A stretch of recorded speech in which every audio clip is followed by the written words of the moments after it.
परमात्मा को पाने तथा उसका वास्तविक लाभ प्राप्त करने के लिए पवित्र बाइबल में प्रमाण है कि प्रभु ने मनुष्य को अपना ही स्वरूप बनाया।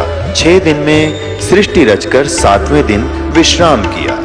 कुरान शरीफ में प्रमाण है कि हजरत मोहम्मद को खुदा स्वयं कह रहे हैं कि मैंने तुम्हें उस परमात्मा की महिमा बताने के लिए भेजा है। वो परमात्मा कबीर है जिसने 6 दिन में सृष्टि रची तथा 7वें दिन तख्त पर जा विराजा। उसकी खबर किसी बाखबर से पूछ कर तो देखो। कृपया अवश्य सुनिए जगत गुरु तत्वदर्शी संत रामपाल जी महाराज के अमृत वचन।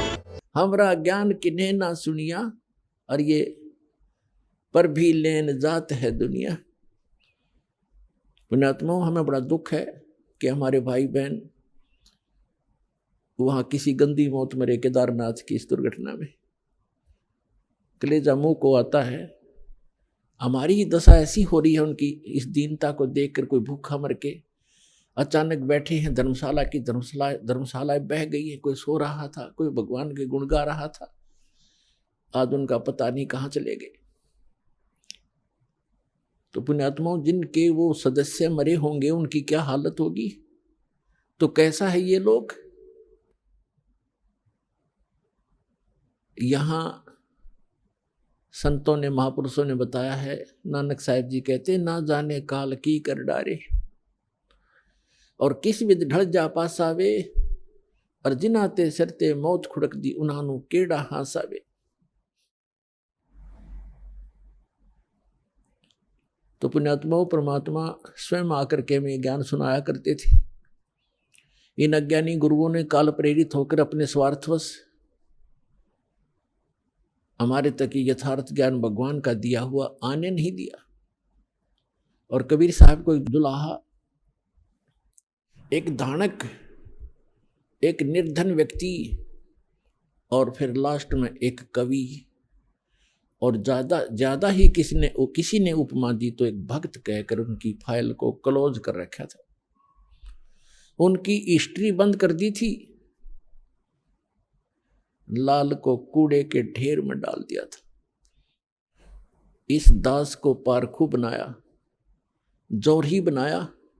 इस दास ने उस लाल की परख की और ढंडोरा पीटा, अनाउंसमेंट करनी शुरू कर दी कि ये लाल है जिसको तुम पत्थर मान रहे हो और जिनको तुम हीरे मोती समझते हो, वो कौड़ी है, वो बहुमूल्य नहीं है। ठीक है, इस प्रचार के लिए, अपने भाई बहनों तक ये सत्य संदेश पहुंचाने के लिए दास ने और दास के साथ पूर्व पहले समय से लगे हुए मेरे बच्चे और बेटियों ने बहुत कुछ कठिनाइयों का सामना अवश्य करना पड़ा। जेलों में जाना पड़ा। जगह जगह इन नकली लोगों ने, झूठों ने हमारे ऊपर झूठे मुकदमे भी बनवाए बच्चों के ऊपर। लेकिन हमें पता लग गया है कि वो अनजानपने में ये सब कुछ कर रहे हैं। जिस दिन उनको भी ये ज्ञान होगा, वो भी उसी भगवान के बच्चे हैं और वो हमारे साथ हो जाएंगे, उनका कल्याण हो जाएगा। हमारा उद्देश्य किसी की भावनाओं को ठेस पहुंचाना नहीं। हमारा उद्देश्य उनको सही दिशा देना है कि जिससे आपका भी, आपके परिवार का भी, और आपके जो इस गलत साधना करके चले गए, मृत्यु को प्राप्त आज प्रेत पितर बने हुए, उनका भी उद्धार हो जाएगा।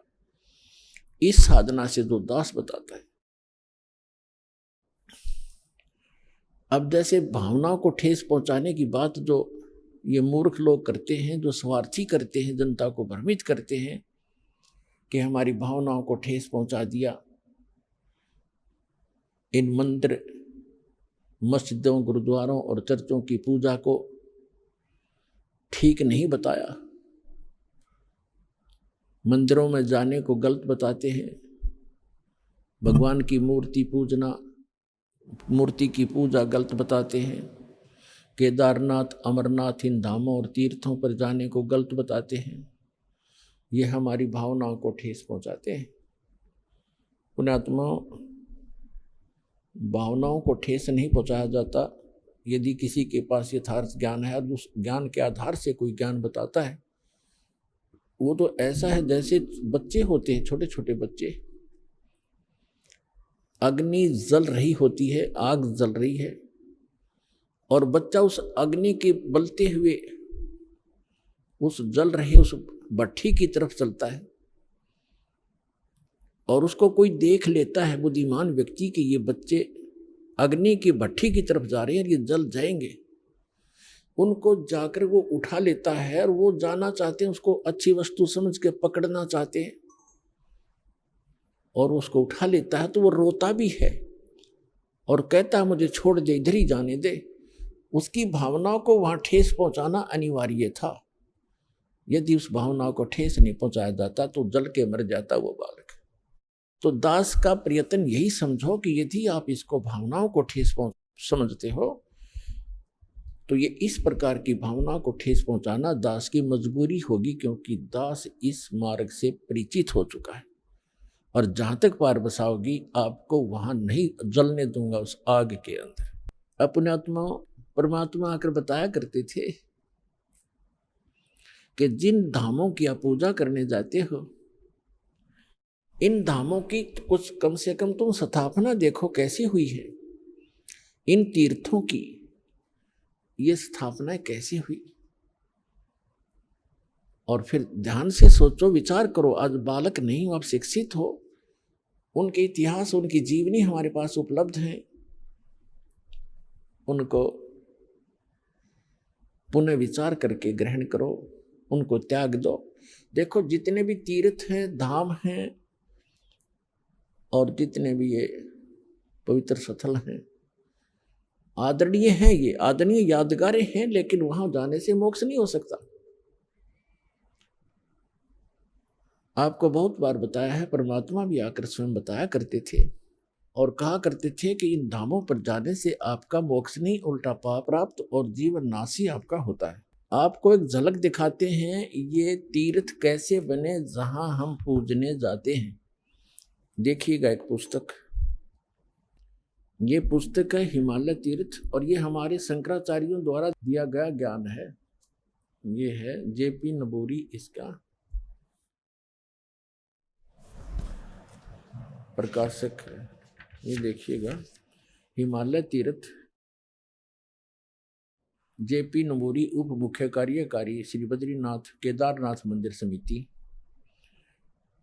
ट्रैक्स एंड टूर्स कलकत्ता,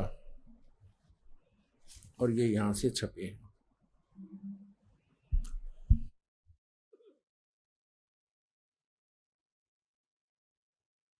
अब हम इसके आपको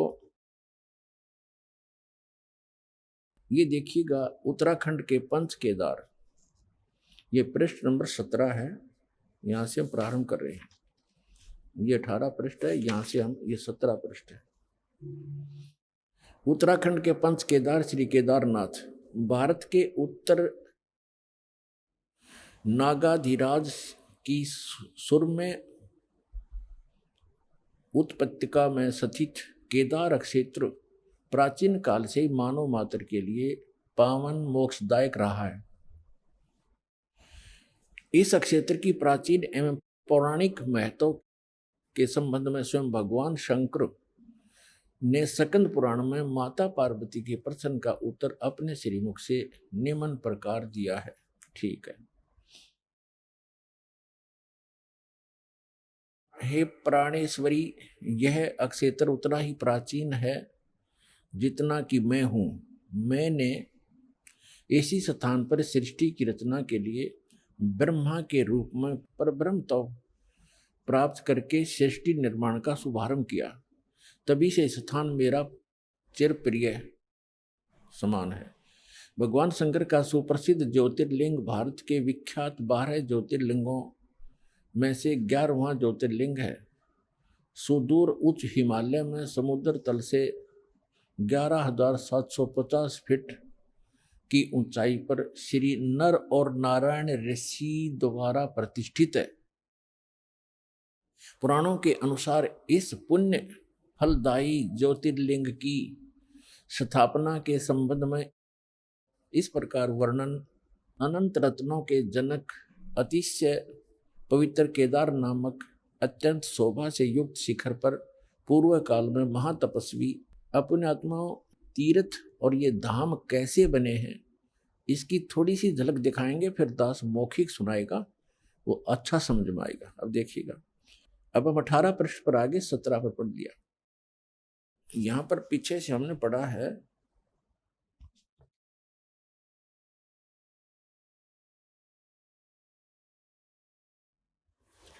यहां से फिर पढ़ें।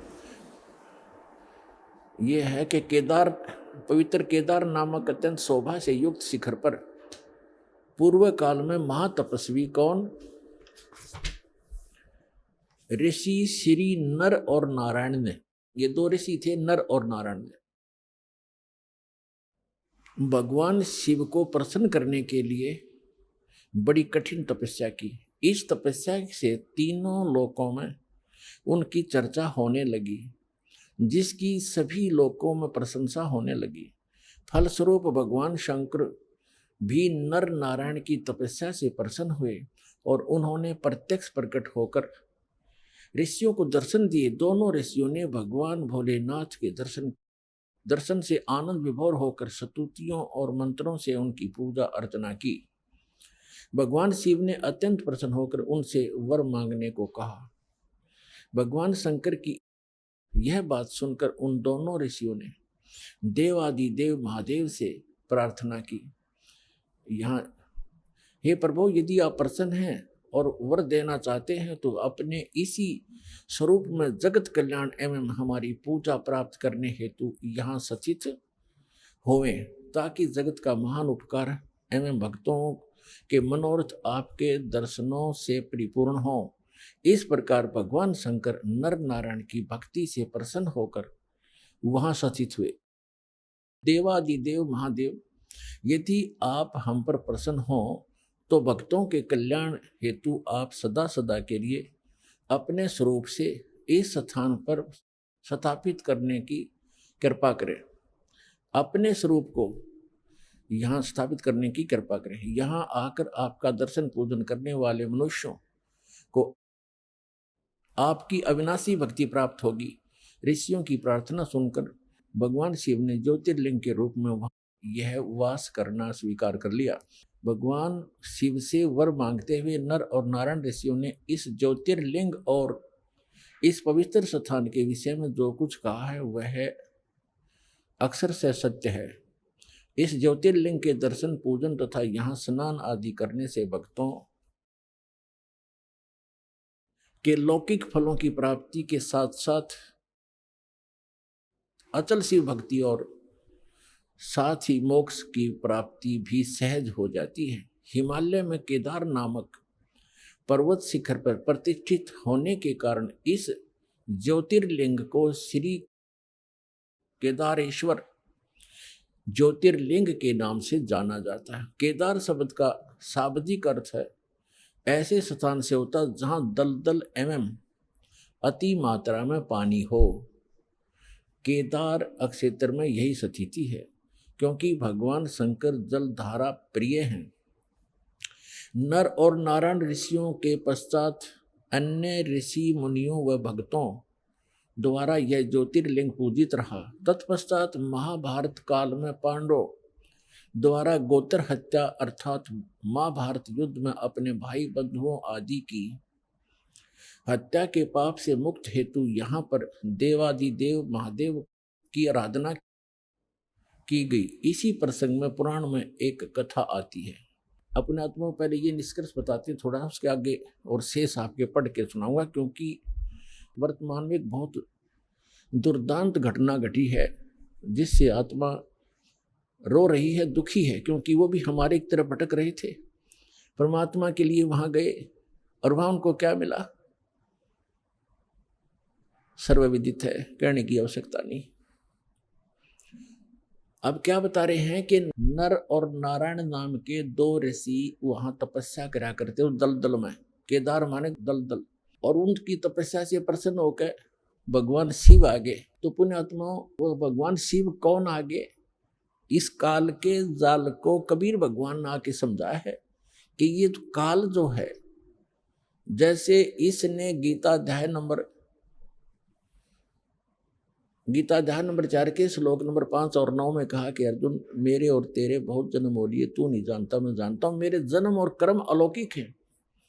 और गीता अध्याय नंबर 7 के श्लोक नंबर 24 और 25 में इसने बताया है कि मैंने एक प्रतिज्ञा कर रखी है, मैं अपनी योग माया से छुपा रहता हूं, मैं कभी किसी के सामने अपने वास्तविक रूप में नहीं आता। तो ये क्या करता है, जैसे कोई ऋषि साधना करता है, उसको किसी को विष्णु रूप में दर्शन दे देता है, अपने पुत्र विष्णु के रूप में, तो वो ऋषि विष्णु का उपासक बन जाता है, उसी का अनाउंसमेंट करने लग जाता है, उसी का ज्ञान प्रचार करता है कि सर्वेश्वर है, महेश्वर है, सबकी स्थिति पालन और संहार करने वाला यही है।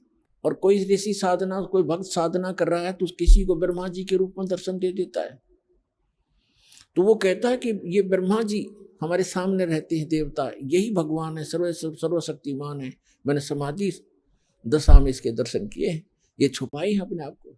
इससे उन ब्रह्मा जी और विष्णु जी को भ्रम हो जाता है कि हम ही सचमुच भगवान है। इसी कारण से शिव पुराण में प्रकरण आता है, विद्वेश्वर संहिता के अंदर, एक बार ब्रह्मा जी गए विष्णु जी के पास और ब्रह्मा जी कहने लगे कि पुत्र, तू मेरा खड़ा होकर सम्मान क्यों नहीं करता, मैं तेरा पिता आया हूं, मैं तेरा जनक हूं, सारी सृष्टि का उत्पत्ति करता हूं। विष्णु जी लेटे लेटे कहते हैं कि आजा बेटा, बैठ जा, तू मेरा पुत्र है, तू मेरी नाभि कमल से उत्पन्न हुआ, मैं ही सर्वशक्तिमान हूं, मैं सबका रचने वाला हूं। इस बात पर दोनों लड़ पड़े। फिर ये काल आ गया वहां पर शिव रूप धारण करके इन दोनों के बीच में एक लिंग खड़ा कर दिया, तेजों में स्तंभ। ये लड़ना भूल गए, ऊपर ऊपर नीचे ढूंढने लगे, फिर खुद आके प्रकट हुआ शिव रूप में। फिर इनको ज्ञान बताने लगा कि पुत्रो, तुमने अपने आप को ईश मान लिया, तो यू आर नॉट गॉड, तुम भगवान नहीं हो। और तुमने दो डिपार्टमेंट, 2 विभाग मेरे से प्राप्त किए हैं, मैं चीफ मिनिस्टर हूं यहाँ का। ये काल जो है एक ब्रह्मांड में चीफ मिनिस्टर का काम, इसका रोल समझो। और अन्य ब्रह्मा विष्णु महेश एक एक विभागीय मंत्री हैं, रजोगुण विभाग के ब्रह्मा जी और सतोगुण विभाग के विष्णु जी। यानी रजोगुण से जो क्रिया हो रही है, जिसको हम उत्पत्ति कहते हैं, ये उत्पत्ति करता नहीं है, यह तो उत्पत्ति करवाता है। संतान उत्पत्ति हम उसके प्रभाव से करते हैं। और सतिथि, ये विष्णु जी कहते हैं, ये उत्पत्ति और सतिथि जो तुम्हें दी है मैंने, ये मेरे से प्राप्त है, तुमने तप करके प्राप्त किए, मैंने तुम्हें विभाग दिए। इसी प्रकार रुद्र और शिव को भी, शंकर को भी मैंने अलग से 2 कर्त दिए हैं, संहार और तिरोभाव। और बोलने वाला 5वां ये काल है, ये कभी अपने वास्तविक रूप में नहीं आता, ऐसे कभी विष्णु के रूप में, कभी शिव के रूप में, कभी ब्रह्मा जी के रूप में आता है।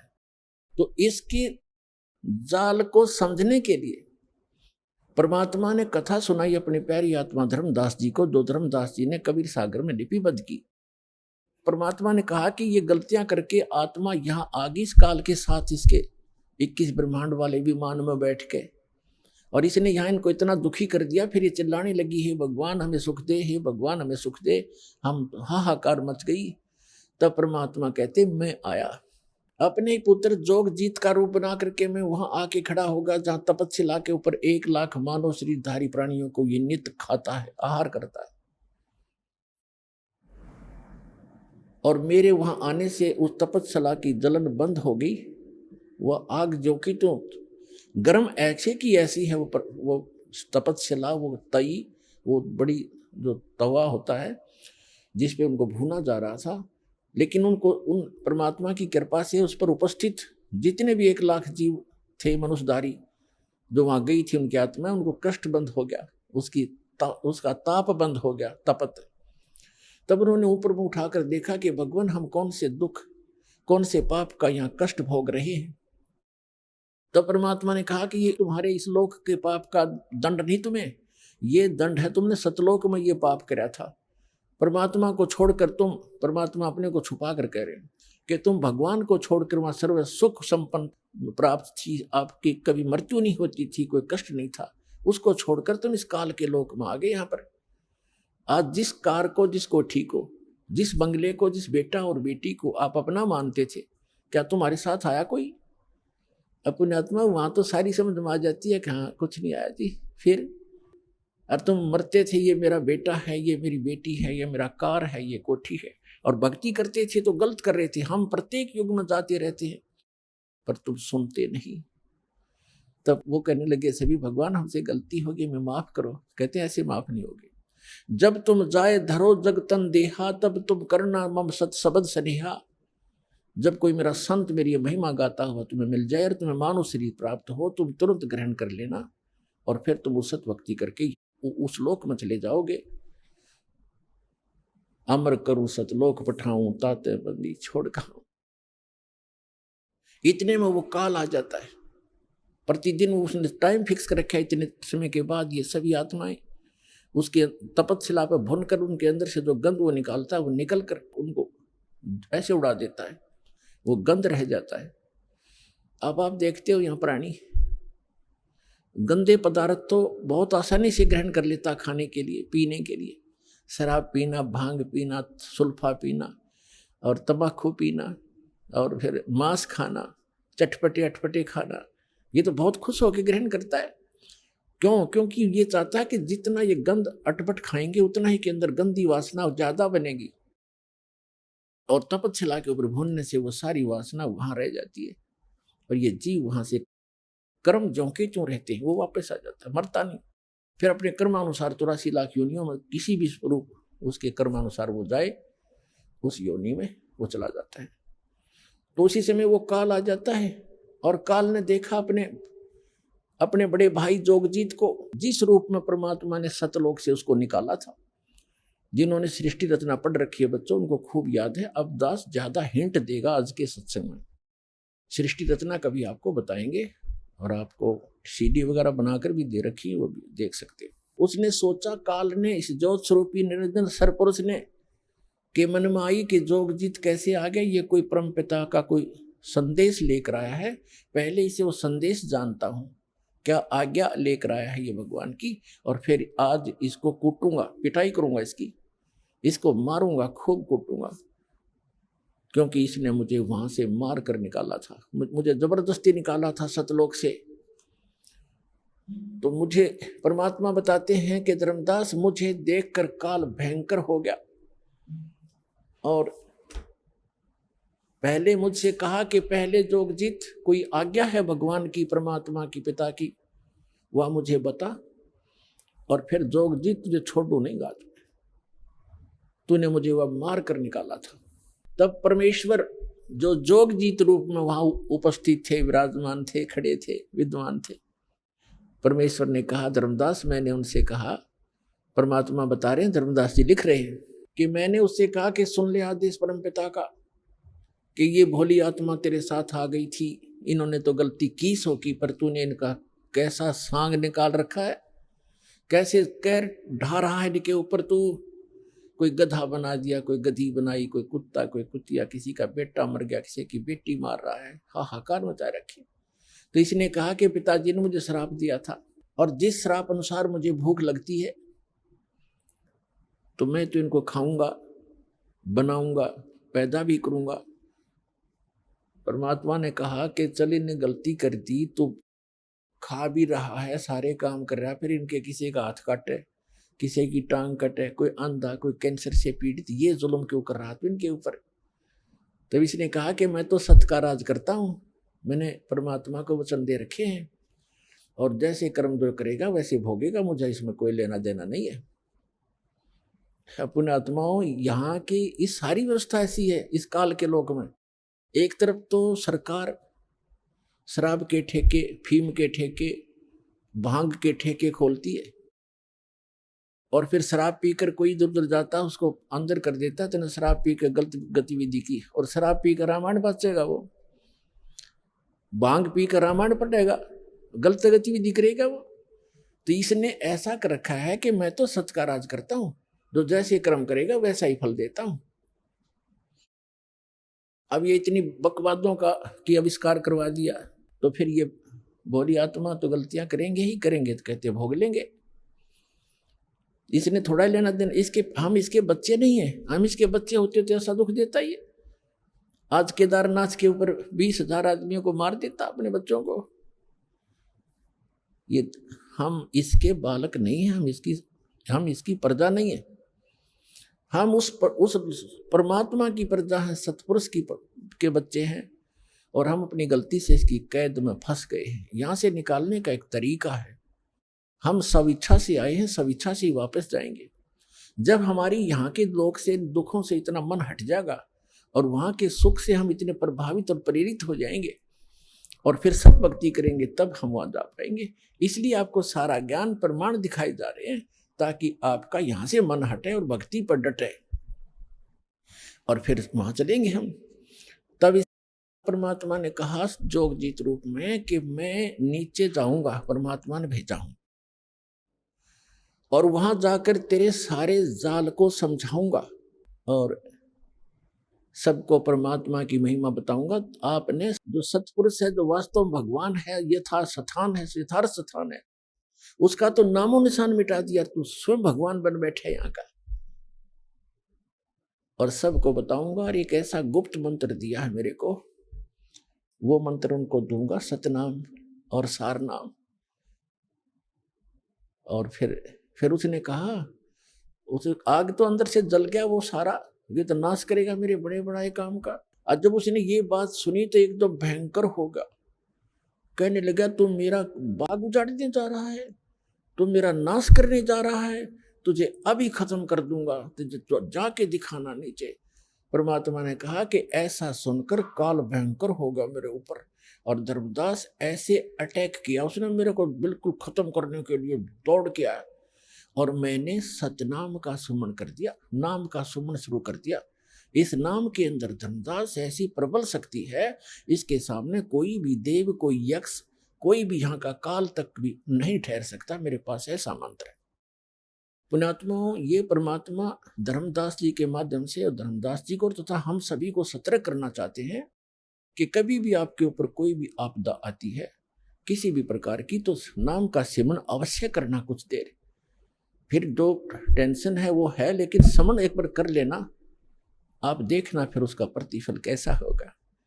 तो कहते हैं मैंने समन शुरू किया और काल ऐसे गिर गया जमीन के ऊपर, ऐसे गिर गया उस पृथ्वी पर जहां वो रहता है वहां पर, जैसे पक्षी की पंख कट जाते हैं और पड़ा पड़ा तड़फ रहा होता है। तो वो समझ गया। उसमें वैसे तो काफी विस्तार लिखा है, बाकी हम थोड़ा बताएंगे जितना आवश्यक है, क्योंकि हमने समझना इस ज्ञान को। बाकी ज्ञान है, समाधान बिना काम बनेगा नहीं, समाधान ज्यादा महत्वपूर्ण है। उसमें तो बहुत कुछ कहा है कि वो इतना भयभीत हो गया कि वहां से भाग के पाताल में जाके छुप गया। फिर मैं वहीं पहुंचा और उसको पकड़ के ले आके चल वहीं पर, वहीं बैठा के फिर वो उसने मेरे पैर पकड़ लिए। जब ताकत से पार नहीं बसाई, नहीं उसका बस चला, तो मेरे चरण पकड़ लिए, बुरी तरह रोने लगा और कहने लगा मैं तो आपको पिता के समान मानता हूँ, छोटे तो गलती किया करते हैं, बड़े क्षमा करते हैं, मुझे माफ कर दो। और वह बुरी तरह। परमात्मा बोले कि मैंने कहा कि चल ठीक है माफ कर दिया, ऐसे नहीं, आप वचनबद्ध हो जाओ। परमात्मा बोले क्या वचनबद्ध हो जाऊं? कि एक दया करना कि 3 युगों में जीव थोड़े ले जाना, सतयुग त्रेता द्वापर माही, तीनों युग जीव थोड़े जाए, चौथा युग जब कलयुग आवे, तब शरण जीव हो जावे, जीव बहु जावे, ऐसा वचन हर मोय दीजे, तब संसार गवन तो कीजे। और भी 1-2 प्रार्थना थी, वो कही तो परमात्मा ने कहा चलो तथास्तु, जो तूने मांगा मैंने बख्श दिया। 3 युगों में जीव कम ले जाऊंगा, और चौथे युग कलयुग में मैं खूब तूफान मचाऊंगा अपने बच्चों को निकालने के लिए, तो बाधा मत करना फिर। तो उसने कहा कि एक और प्रार्थना की उसने उसी समय कि जो आपका ज्ञान स्वीकार करे, आप जाओ, और या आपका कोई संदेश वाहक आवे, कि जो भी मानव परमात्मा का इच्छुक, स्त्री या पुरुष, आपका ज्ञान स्वीकार करे, वो आपका, और हमारा ज्ञान, काल के दूतों का, इन मंडलेश्वरों और आचार्यों का जो ज्ञान ग्रहण करे, उसको आप बाई फोर्स ना लेना, ये दया करना, बलपूर्वक ना ले जाना। ये तो परमात्मा को पता था, बलपूर्वक ले जाएगा कोई टकेगा वहां पर। कहते परमात्मा यहाँ तक कहते हम मोहम्मद को वहां ले गयो, इच्छा रूपी वहां नहीं रहो, उल्ट मोहम्मद मैल पठाया, गुज बीरज एक कलमा लाया, रोजा बंग नमाज दई रे, बिस्मिल की नहीं बात कही रे। हजरत मोहम्मद जी को लेकर गए थे, लेकिन उसकी इच्छा यहाँ से हटी नहीं थी, क्योंकि यहाँ उसके बहुत घने अनुयायी बन गए थे। और उनको ज्ञान संपूर्ण समझ में नहीं आया था। तो कहते परमात्मा को मालूम था कि बलपूर्वक कैसे ये वहां रुक जाएंगे, ये पहले वहीं ना रहा करते, गड्ढा करते, आप बड़े यहाँ पर इस गंदे लोक में, यहाँ से। तो उसने कहा कि ठीक है, परमात्मा ने कहा ठीक है, जो मेरा ज्ञान ग्रहण करे वो मेरा, ताकि निकट काल मत आना, कि जिसने लिया मेरा परवाना, ताकि निकट काल मत जाना, कि मेरे जिसने मेरा ग्रहण कर लिया नाम, मेरा ज्ञान, उसके निकट तुम मत जाना। तो काल ने कहा था कि जो आपकी मर्यादा में रहेगा आपका, और मर्यादा तोड़ेगा तो मेरा ही है। वो तो अंडरस्टूड, इसमें कहने की जरूरत नहीं है फिर तो परमात्मा ने कहा ठीक है तथास्तु। जब परमात्मा ने ये सारा कुछ कह दिया और उसकी सारी स्वीकृति दे दी, तब एकदम रूप बदल गया और एकदम खड़ा हो गया। जोग जीत जाओ संसारा, जीव न माने कहा तुम्हारा, जीव तुम्हारा कहा न माने, हमरी ओढ़ हो बाद बखाने। मैंने उनको ऐसी उल्टी पट्टी पढ़ा दी कि सब मेरे ही ज्ञान को ग्रहण किए हुए हैं, और कलयुग में तो उनकी ऐसी हालत कर दूंगा कि किसी को भी भक्ति योग्य नहीं छोड़ूंगा। देवल धाम और तीर्थ पुजवाऊं, देव धाम इनकी पूजा करवाऊंगा, या विद जीवों को भरमाऊं। अपने आत्माओं, अभी परमात्मा का ज्ञान आपके ईव समझ में आवेगा। आज जो दास आपको समझाना चाहता है कि जैसे आज सबसे ताजा दुर्घटना और सबसे भयंकर आज तक की इन तीर्थ यात्रियों के लिए ये है कि केदारनाथ के दर्शनार्थ गए हुए इन बद्रीनाथ केदारनाथ के श्रद्धालुओं के ऊपर कितना कहर टूट गया, परिवार के परिवार नष्ट हो गए। इसलिए ये ज्ञान आज आपके समक्ष करना अनिवार्य हो गया, और अब ये सबको स्वीकार्य होगा। दास बहुत वर्षों से देख रहा है, कोई अमरनाथ पर जाते हुए कभी 2000 कभी 1500 बर्फानी तूफान के अंदर बहुत से मरते सुने गए। एक बार हरिद्वार के अंदर वो नीलकंठ के जो मंदिर है उसके ऊपर एक पहाड़ का टुकड़ा टूट के गिर गया, वहाँ सारे मारे गए, वो नीलकंठ भी टूट गया। फिर वो टुकड़ा पत्थर का टुकड़ा जो भारी पहाड़ था, पत्थर बहुत भारी, उस रास्ते में लुढ़कना शुरू हो गया, जिससे यात्री ऊपर चढ़ रहे थे ऐसे ऐसे, और उधर से वो लुढ़कना शुरू हो गया, पीस दिए वहां से लेकर नीचे तक।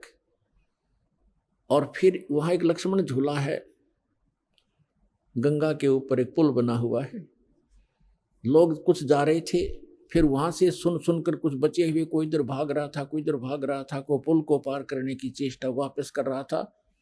तो भीड़ में भगदड़ मच गई। अब वापस भागने वाले कह रहे थे, किसी ने बताया कि पहाड़ टूट गया। तो वापस पुल पर भागने वालों ने सुन लिया कि पुल टूट गया जिस पर तुम फंसे हुए हो। तो उस भगदड़ में पुल के ऊपर भी सैकड़ों 400-500 व्यक्ति तो पुल पर मारे गए, और कुछ डर से इस डर से कि पुल टूट गया तुम नीचे कूद जाओ, वो दरिया में गिर कर मर गए, गंगा में। 2500 व्यक्ति मरने की उसमें आशंका व्यक्त की गई थी, और नीलकंठ भी टूट गया जिसकी पूजा करने गए थे, और वही दशा आज हो रही है। तो ये सबसे बड़ी दुर्घटना मानी जाती थी, 2500 आदमी मर गए, और आज सब सीमाएं लांघ दी काल ने, उस केदारनाथ के धाम को स्थापित करवा कर कितना नाश करवा दिया। अब इसने स्थापित करवाया, वो अब बताएगा इसके अंदर दास कैसे क्या हुआ। और इससे पहले और भी घटनाएं हुई हैं, जैसे एक बार कुंभ का मेला हुआ था, आपको बहुत बार सुनाया है। कुंभ का पर्व वहाँ हरिद्वार में हुआ था, 25,000 आपस में लड़के मर गए थे। इस ज्ञान को अब सुनेंगे ये, ठीक है, जो बेचारे चले गए, मर गए, मृत्यु को प्राप्त हुए, उनका बड़ा दुख है, हमें बहुत बड़ा दुख है हमारे को। लेकिन अब इसका विकल्प ये है जो दास बताना चाहता है, और स्वयं परमात्मा ने भी बहुत बार आकर ये ज्ञान देने की चेष्टा की, लेकिन इन स्वार्थी और अज्ञानी हमारे धर्म गुरुओं ने परमात्मा के इस यथार्थ ज्ञान को हम तक नहीं आने दिया, और जिसका खामियाना आज तक भोग रहे हैं। परमात्मा के ज्ञान को समझने के लिए आप जी ने थोड़ा सा धैर्य रखना पड़ेगा कि सच्चे ज्ञान को सुनकर कई बिदक जाते हैं, तड़फ जाते हैं और कहते हैं ये कैसा ज्ञान सुना रहा है, ये सब भ्रमित कर रहा है रामपाल। लेकिन पुण्यात्माओं, भ्रमित तो हम पहले बहुत हो चुके हैं। अपने आत्माओं परमात्मा की वाणी जो है थोड़ी सी पढ़ के सुनाएगा दास साहब को, जो कबीर सागर के अंदर लिपिबद्ध है। क्या बताया है?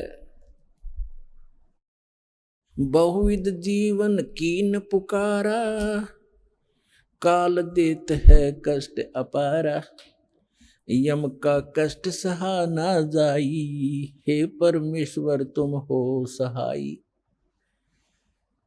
आए जहां यम जीव सतावे, है काल निरंजन जीव नचावे।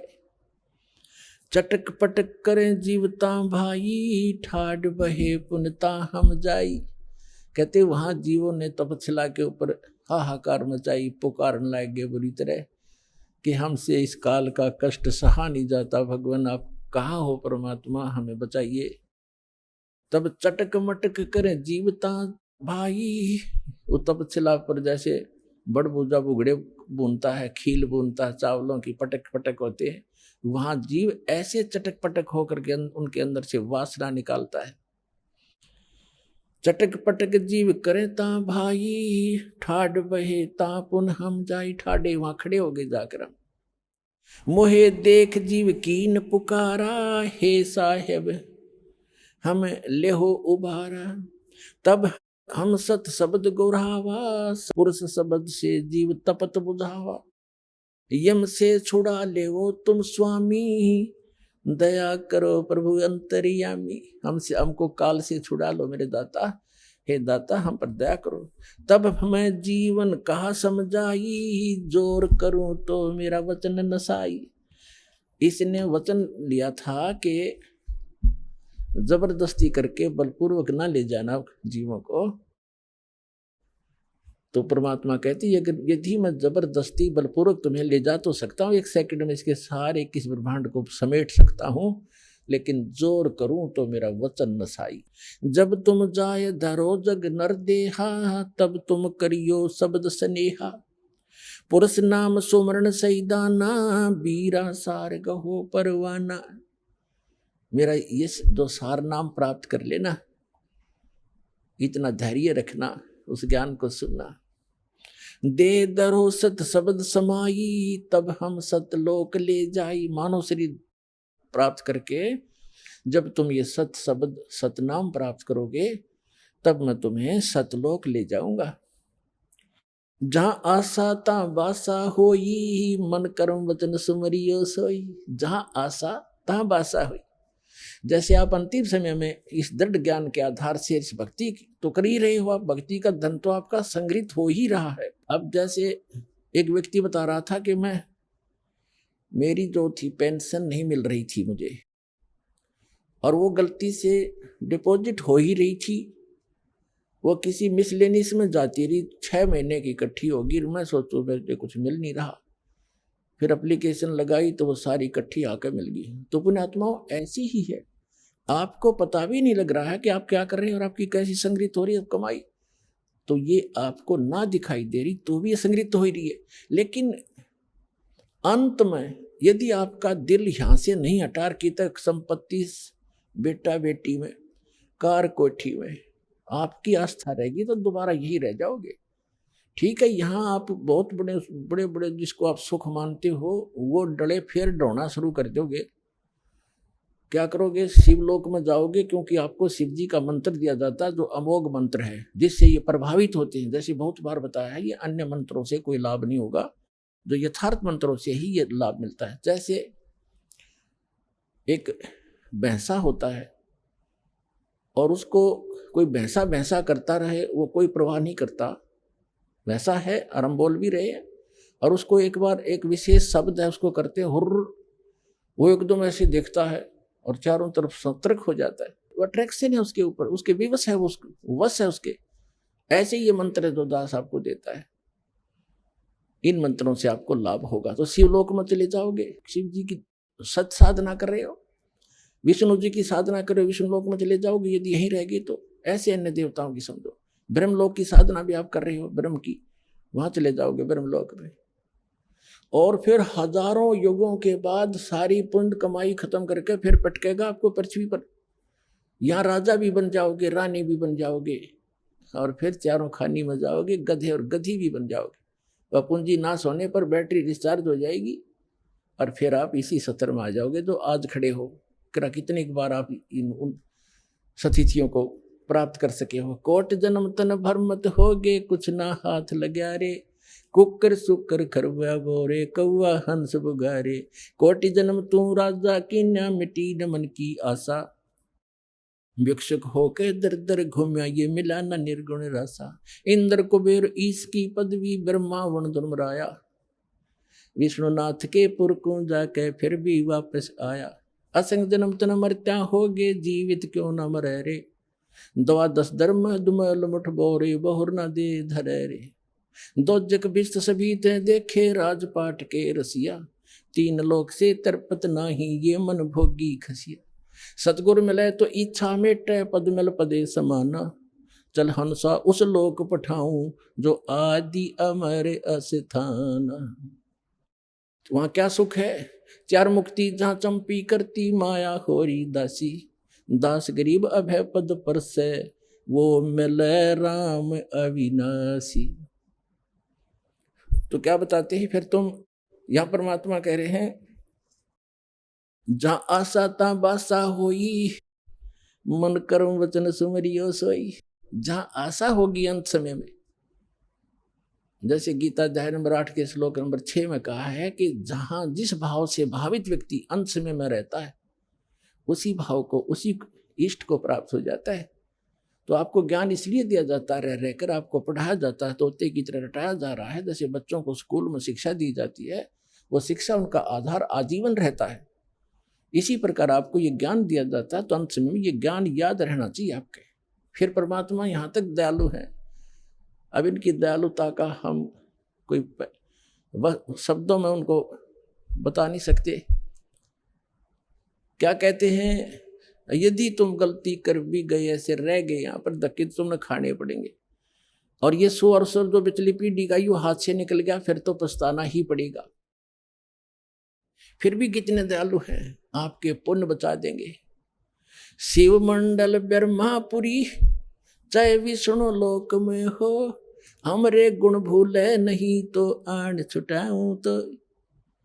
आप इस ज्ञान के आधार से, कौन से ज्ञान के आधार से? कि यहाँ के लोक में कोई भी सुख अच्छा नहीं है। किसी भी लोक में हम गए हैं, वहाँ इनके रेस्टोरेंट हैं, ये ठेकेदार हैं, हमारी ही पूंजी का 10% की, 15% की, 20-25% ये लेते हैं और अपना गुजारा चला रहे हैं। पुण्य तुम्हारे होते, उन पुण्यों से ये अपना गुजारा करें। ये तो कंट्रैक्टर हैं यहाँ के सभी देव। आइए अब हम उन श्रद्धालुओं के अनुभव जानते हैं जो जगत गुरु तत्वदर्शी संत रामपाल जी महाराज जी से दीक्षा प्राप्त कर चुके हैं तथा उनके द्वारा बताए गए भक्ति मार्ग पर चल रहे हैं। नमस्कार सर। सत्साई सर। सर क्या नाम है आपका? अवध नरेश शर्मा। अवध नरेश जी, आप कहाँ से हैं? गांव बरथरी, पोस्ट नेगू, हसनपुर, जिला एटा, उत्तर प्रदेश से। अवध नरेश जी संत रामपाल जी महाराज से कब जुड़े? 26 जनवरी सन 2013। संत रामपाल जी महाराज से जुड़ने से पहले क्या आप कोई भक्ति साधना भी करते थे? जी सर, उससे पहले हम जो परंपरागत पूजाएं हैं ब्राह्मण समाज में होने के नाते वही सब किया करते थे। ब्रह्मा विष्णु महेश, दुर्गा, गणेश, हनुमान जी, इन सभी की मैंने अपना एक कमरा पूरा मंदिर नुमा बना रखा था। उसके अंदर सभी की फ़ोटो लगा रखी थी और वहाँ पर मैं वही पूजा किया करता था। बचपन से ही आध्यात्मिकता से जुड़े होने के नाते रामचरितमानस का पाठ भी करता था। उसके चलते क्योंकि मेरे परिवार में मेरे जन्म से पहले ही एक प्रेत बाधा प्रवेश कर गई थी, जो जलेसर वाला जैन खां बोलते हैं मियाँ, उसका बहुत बड़ा परिवार में हमारे में उसने आकर के अपना कब्जा जमा लिया था। उसने हमारे घर को तहस नहस कर दिया था, जिसके चलते मैं सोचा करता था कि मैं भगवान की भक्ति करूं तो ये शायद है संकट ख़त्म हो जाएगा, क्योंकि परमात्मा सब कुछ कर सकता है। उस परमात्मा की खोज में मैं इनकी सभी की साधना करता था, लेकिन वो प्रेत बाधा किसी तरह से शांत नहीं हुई और उस प्रेत बाधा ने मेरे पिताजी को पागल कर दिया। पागल करने के बाद उन्हें ख़त्म कर दिया। सन 95 में पागल होने के बाद वो मृत्यु को प्राप्त हो गए थे। अब उसके बाद उस प्रेत बाधा ने उससे पहले ही पिताजी के समय में ही हमारे ऊपर भी कब्जा किया, परिवार में बहन भाई, उसके बाद पिताजी के बाद में माताजी के ऊपर भी आने लगा वो। तो मुझे ये चिंता हुई कि ये जो है हमारे पिताजी को पागल करके मार दिया है, हो सकता है आगे चल करके तुम्हारे ऊपर भी ऐसे ही कर दे, माँ के ऊपर भी। तो और ये पागल कर दिया तो माँ के ऊपर ऐसी कंडीशन आ गई तो मैं किसको मुंह दिखाऊंगा। और मैं भक्तिभाव वाला बहुत ज़्यादा था। रामचरितमानस में एक चीज़ बोली है कि बड़े भाग्य मानुष तन पावा, सुर दुर्लभ सदग्रंथन गावा, नर्तन समना कवनो देही, जीव चराचर जाचत तेही। तो मैं ये कहा करता था कि हे भगवान, मनुष्य शरीर के समान कोई शरीर नहीं है और इसके लिए सभी चर और अचर सभी जीव जंतु जितने भी हैं वो इस शरीर के लिए प्रार्थना करते हैं और देवता भी इसके लिए तरसते हैं। तो इस शरीर में मैं तो कोई सुख देख नहीं पा रहा हूँ कि आखिर इसमें क्या सुख है। मेरे परिवार में ये तांडव मचा रहा है, ये प्रेत जो मुसलमान जैन खां जी मियाँ बोलते हैं जो भी है वो परेशान करता था। उसके चलते मैंने सोचा कि आध्यात्मिकता से मैं ही सबसे ज़्यादा जुड़ा हुआ हूँ और ये परिवार वाले इस चीज़ को शायद है न समझ पाएंगे और ना ही भक्ति साधना करके इसको यहाँ से निकाल पाएंगे। तो मैं सिद्ध पुरुषों के पास जाना आना, हरिद्वार जाना, ऋषिकेश जाना, नीलकंठ पे और ये अपना पूर्णागिरी सब जगह जाता था। नीम करोरी बहुत से कहते हैं हनुमान जी, उसमें एक हनुमान चालीसा में चौपाई है, भूत पिशाच निकट नहीं आवे, महावीर जब नाम सुनावे। तो मैं इन सारी चीज़ों को करता था, लेकिन वो भूत जो है वो रोजाना मेरे घर में दंगा करता था। ऐसा शायद ही कोई दिन जाता होगा जिस दिन वो मेरे घर में तांडव ना करता हो। मुझे बड़ी शर्मिंदगी होती थी। कई बार मैंने ये सोचा कि मैं इसको, जिसके ऊपर भी ये प्रेत आएगा मैं उसको गोली मार दूंगा। तो मैंने ऐसा ही किया। एक बार मैंने राइफल को लोड किया और मेरी बहन थी जो मेरे से बड़ी थी, उनकी शादी हो चुकी थी, वो मेरे घर पे आई थी, उनके ऊपर ऐसे ही वो प्रेत बाधा प्रवेश कर गई और उसने अपना जिस तरह से जो कुछ भी बोलना था बोल रहा था। मैं सोच रहा था पर इधर आसपास वाले भी सुनते हैं तो मुझे शर्मिंदगी महसूस हुई। तो मैंने जो है राइफल लोड की और मैंने सामने जाके छत से और गोली दाग दी। सभी लोग एकदम से, वो भूत भी गायब हो गया और सब लोग तितर बितर हो गए। उन्होंने मेरी राइफल को पकड़ा और उसके बाद मुझे शांत किया। तो मैं शर्मिंदा होता था और परमात्मा की खोज में रहता था। हर समय मैं ये सोचता था कि हे भगवान, ये क्या है जीवन, आज मैं हूँ कल ख़त्म हो जाऊँगा, कहाँ से आया हूँ, क्या मेरा उद्देश्य है। मैं इस चीज़ के लिए भटकता था, सोचता था। लेकिन कई संतों के पास गया, कुछ नहीं मिला। रामचरितमानस के माध्यम से जैसे बहुत से ये कहा करते हैं, कहीं पर भी चर्चा चलती थी तो वो कहते हैं यार ये वेद पुराण और ये सारी चीज़ें किसने लिखी हैं, ये हैं तो एक इंसान की लिखी हुई।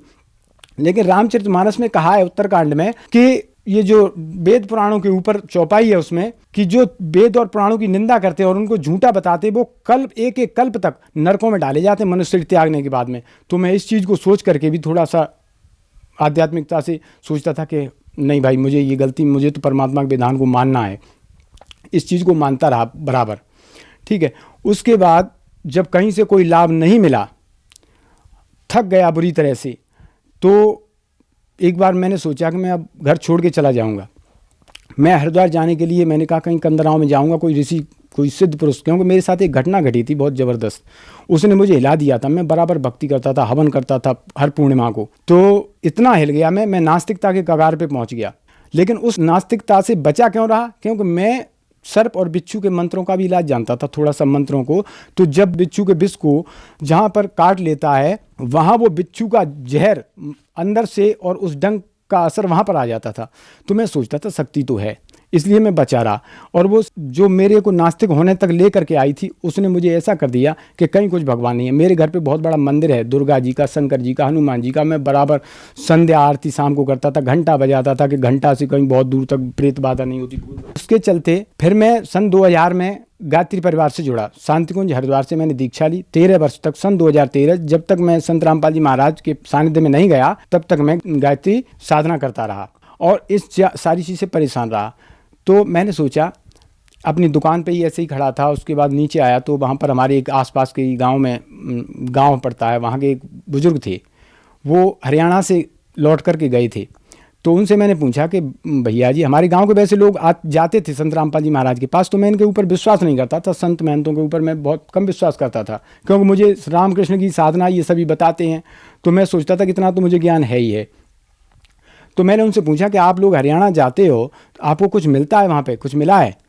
तो उन्होंने कहा कि हाँ, जितनी भी जगह है, मैंने 40 साल मैंने यहीं इसी तरह से भटक के बर्बाद किए हैं।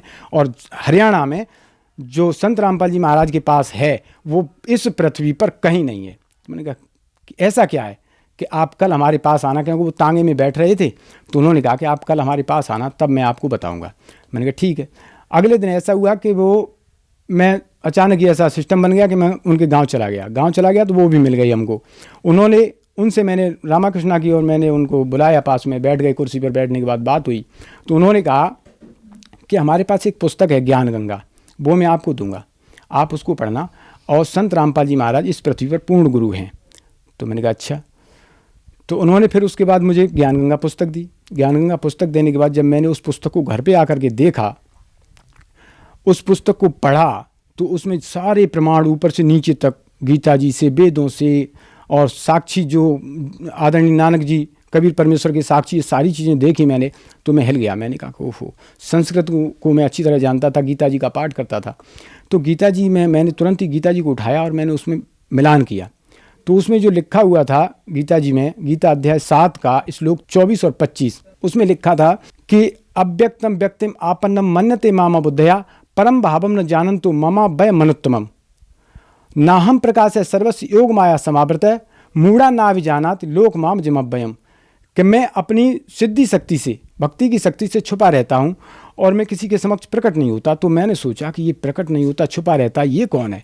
उसके बाद सारी चीज़ें सृष्टि रचना पड़ी, फिर मैंने उसको पूरी तरह से पढ़ा, मैं हिल गया। मैंने कहा ये पूरा ज्ञान एकदम सटीक और सत्य है। तो मैं उस ज्ञान गंगा पुस्तक को पढ़ने के बाद आश्रम गया और 26 जनवरी सन 2013 को मैंने नामदान लिया संत रामपाल जी महाराज से, नाम उपदेश लिया। सर, संत रामपाल जी महाराज से नाम दीक्षा लेने के बाद आपको लाभ भी प्राप्त हुए? जी भगत जी, सबसे बड़ा हमें लाभ जो मिला वो आध्यात्मिक लाभ मिला कि मैं जहाँ भटक रहा था वो लाभ मुझे, एक तो पूर्ण परमात्मा की प्राप्ति हुई। दूसरा लाभ ये है कि मेरा मकान जो बना हुआ था, जर्जर था, 2 मंजिल का वेसक बना हुआ था, वो पूरी तरह से बन गया परमात्मा की दया से ही। मेरे पास इतना पैसा नहीं था कि मैं उसको बना सकता था। हमारे एक भगत जी हैं जो सुभाष भगत जी, उनके माध्यम से वो परमात्मा ने सारी व्यवस्था करा दी। उसके बाद में ये चमत्कार एक और हुआ, ये परमात्मा चमत्कार करते हैं जो कि उस मकान को जब हम खसा रहे थे तो वो छत के ऊपर हम सभी घूमे, सारे काम किए। उसके नीचे आकर के जब हम बैठ गए और बैठने के बाद हमने उसके नीचे चाय और बिस्कुट जो भी लेना था वो भी किया। मजदूर भी थे उसके नीचे, हमारे बच्चे भी थे, जो हम 7 कैंडिडेट हैं, हम उसके नीचे बैठे रहे।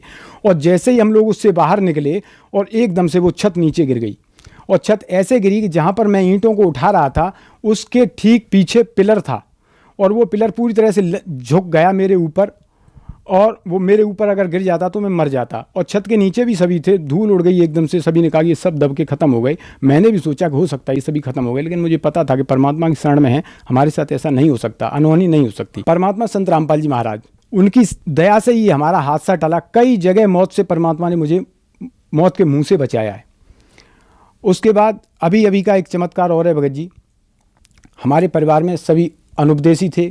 जब बरवाला का कांड हुआ था उसके बाद वो परमात्मा के बारे में थोड़ा अभद्रता भी देते थे, और उनके ऊपर मैं तो जिस दिन से परमात्मा की शरण में गया बरवाला में, मैंने भक्ति और मुक्ति की भीख मांगी थी, मैंने कुछ नहीं मांगा था।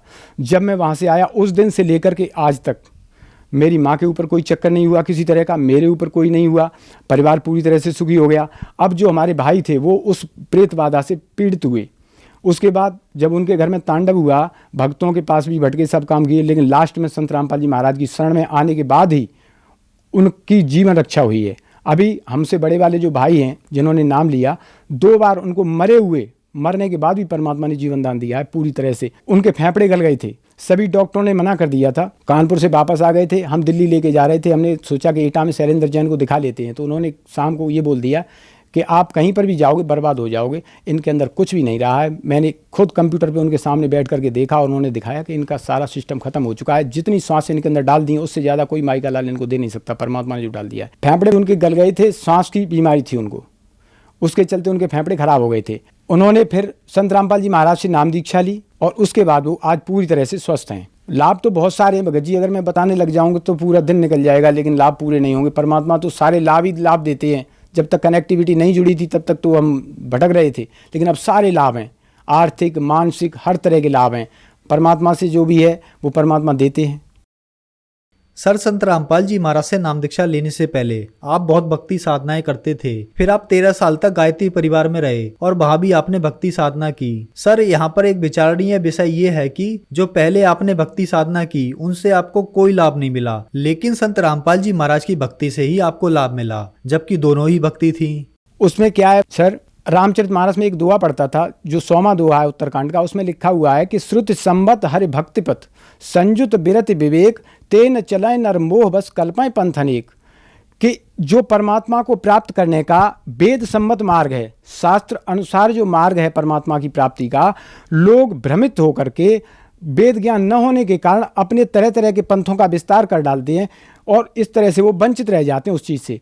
आज संत रामपाल जी महाराज हमको सभी धर्मों के धर्म ग्रंथों से प्रमाणित करके वो मंत्र बता रहे हैं और उसके बाद वो प्रमाणित साधना दे रहे हैं, उसकी सही विधि बता रहे हैं, जिससे सारे लाभ जो परमात्मा देता है वो परमात्मा तुरंत देना शुरू कर देता है। सभी लाभ हमको जो है इसी वजह से जो शास्त्र अनुकूल साधना संत रामपाल महाराज बताते हैं उस भक्ति की शक्ति से सारे लाभ होते हैं। क्योंकि रामचरितमानस में कहा है कि भक्ति स्वतंत्र सकल सुख खानी बिन सत्संगन पावे प्राणी, संत पुण्य पुंज बिन मिलय न संता सत्संगत संसृत करंता। भक्ति जो है वो सभी सुखों की खान है, लेकिन हम उस समय शास्त्र विरुद्ध साधना कर रहे थे जिस समय कोई सुख प्राप्त नहीं हो रहा था। आज वो सारे के सारे सुख जो भक्ति से मिलते हैं वो सारे सुख संत रामपाल जी महाराज के द्वारा दी हुई शास्त्र अनुकूल साधना से हमें सारे सुख प्राप्त हो रहे हैं। सर, जो दर्शक आज आपको देख रहे हैं, खास करके गायत्री परिवार वालों के लिए आप क्या कहना चाहेंगे? मैं सर उनसे हाथ जोड़ करके विनम्र निवेदन यही करना चाहता हूँ, जितने भी जो भी संत महंत मंडलेश्वरों से जहाँ पर भी जुड़े हुए हैं, गायत्री परिवार वालों से, अपने परिवार वालों से जो आपके चैनल के माध्यम से हमें देख रहे हैं, मैं सभी से ये कहना चाहता हूँ, इस ब्रह्मांड में संत रामपाल जी महाराज के अतिरिक्त कोई भी पूर्ण गुरु नहीं है जो आपको सद्भक्ति दे करके आपको यहाँ सुख दे सके और पूर्ण मोक्ष करा सके। आप सभी भ्रमित हैं, इस ज्ञान को सुने समझें और अपना कल्याण कराएं, क्योंकि कल्याण के लिए सिर्फ हर युग में पूर्ण संत एक ही होता है, तरह तरह के गुरु नहीं होते। और इन सभी नकली गुरुओं ने ये मानव समाज पूरी तरह से भ्रमित कर दिया है, इस वजह से ये भोले श्रद्धालु धक्के खाते घूम रहे हैं। लेकिन संत रामपाल जी महाराज के पास वो साधना है जिससे सारे विकार दूर हो जाएंगे, सारे सुख मिलेंगे और पूर्ण मोक्ष भी मिलेगा। सर, काफी दर्शक ऐसे हैं जिनको रोग है, किसी को नशा छुड़वाना है या किसी को सुख प्राप्त करना है, उनको क्या करना होगा? सर, उन्हें कुछ नहीं करना है, संत रामपाल जी महाराज से वो सद्भक्ति प्राप्त करनी है।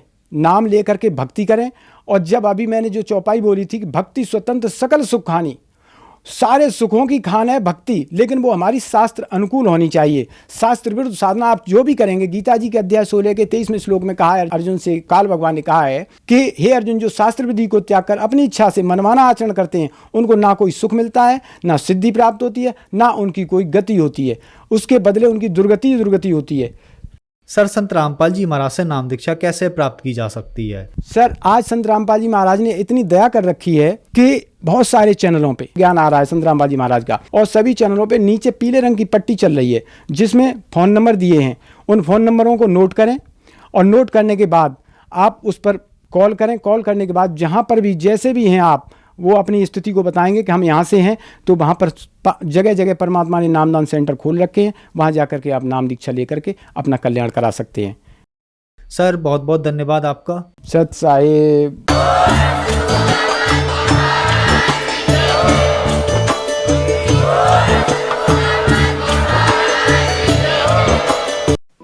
आप सुन रहे थे जगत गुरु तत्वदर्शी संत रामपाल जी महाराज के मंगल प्रवचन। अधिक जानकारी के लिए संपर्क करें।